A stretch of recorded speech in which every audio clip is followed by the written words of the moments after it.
বন্ধুরা, কম্পাসের আজকের পর্বে প্রথমেই দেখা যায় কম্পাস ঋতুজাকে বলছি কেমিক্যালটা তোর এমনি এমনি এখানে আসবে না, কেউ নিশ্চয়ই নিয়ে এসেছে। তখন ঋতুজা বলছে তোর বিপক্ষে যে অভিজ্ঞান দত্ত রয়েছে সে তো বলবে তুইই নিয়ে এসেছিলি।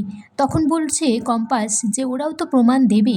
এদিকে অভিজ্ঞান দত্ত মাহির বাবাকে বলছে ঋতুজাকে বলে দেবেন যে দুনিয়ার কোনো শক্তি কম্পাসকে নির্দোষ প্রমাণ করতে পারবে না।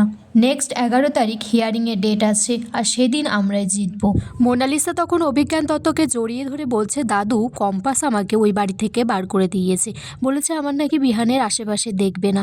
আমি এটা মেনে নিতে পারছি না, বিহান শুধুমাত্র আমার, আমি বিহানকে খুব ভালোবাসি, ওকে কম্পাসের কখনো হতে দেব না।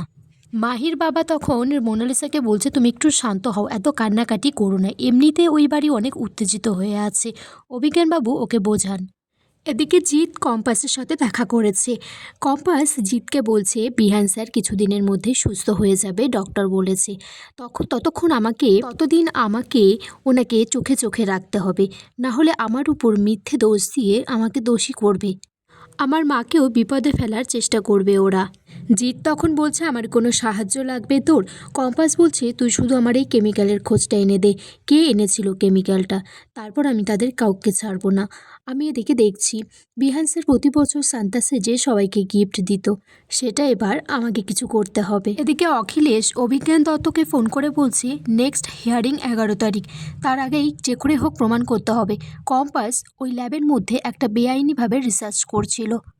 অখিলেশ বলছে সিকিউরিটি গার্ডকে আমি আর আপনি বুঝিয়ে দিয়েছি, আর যে পরিমাণ টাকা আমরা দিয়েছি ওকে নিয়ে আমাদের আর কোনো সমস্যা হবে না। অখিলেশ বলছে বাড়িতে মুক্তিকে বলে দিয়েছি যেভাবেই হোক কম্পাসের কাছ থেকে জানতে যে ওর বাবাকে কোথায় লুকিয়ে রেখেছে। এদিকে বিহানের বৌদি বলছে অস্মিকাকে এবছর আর আনন্দ করা হবে না ক্রিসমাসে।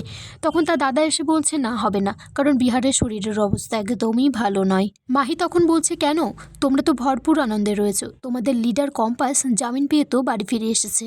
তখন বড়দা ভাই মাহিকে বলছে তোকে মাঝখানে ঢুকে এত কথা বলতে কে বলেছে।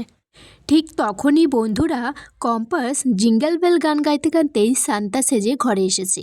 তখন সবাই তাকে চিনে ফেলেছে। মাহি বলছে কম্পাস এসেছে, তাহলে মোনা কোথায় গেল? তাকে মোনাকে ফোন করেছে। মোনা বলছে আমি তো তোমাদের বাড়ির সামনেই নামতে যাচ্ছি, তখন আমার দাড়ি আর গিফটটা একটা পাগল এসে নিয়ে চলে গেল। কম্পাস তারপর একে একে সবাইকে উপহার দিয়েছে আর বলছে যে আমরা বিহান স্যারের হয়ে কিছুটা আনন্দ তো করতেই পারি, উনি যদি উঠে বসতে পারতেন কত আনন্দ করতেন। কম্পাস তারপর বিহানের ঘরে গিয়ে একটা উপহার রাখে পাশে আর বলছে আপনার সান্তাক্লজ খুবই গরিব, তাই যতটুকু পেরেছি ততটুকু ব্যবস্থা করেছি, সবাইকে গিফট দিয়েছি। কম্পাস বলছে আপনি আমাকে বকুন, আপনি আপনাকে পচা মেয়ে বলুন, কিন্তু একবার উঠে বসুন। কম্পাস কান্নাকাটি করছে। মাহি তখন এসে বলছে বড়দা ভাই উঠতে পারছে না, তুমি এখানে কান্নাকাটি করছো কেন?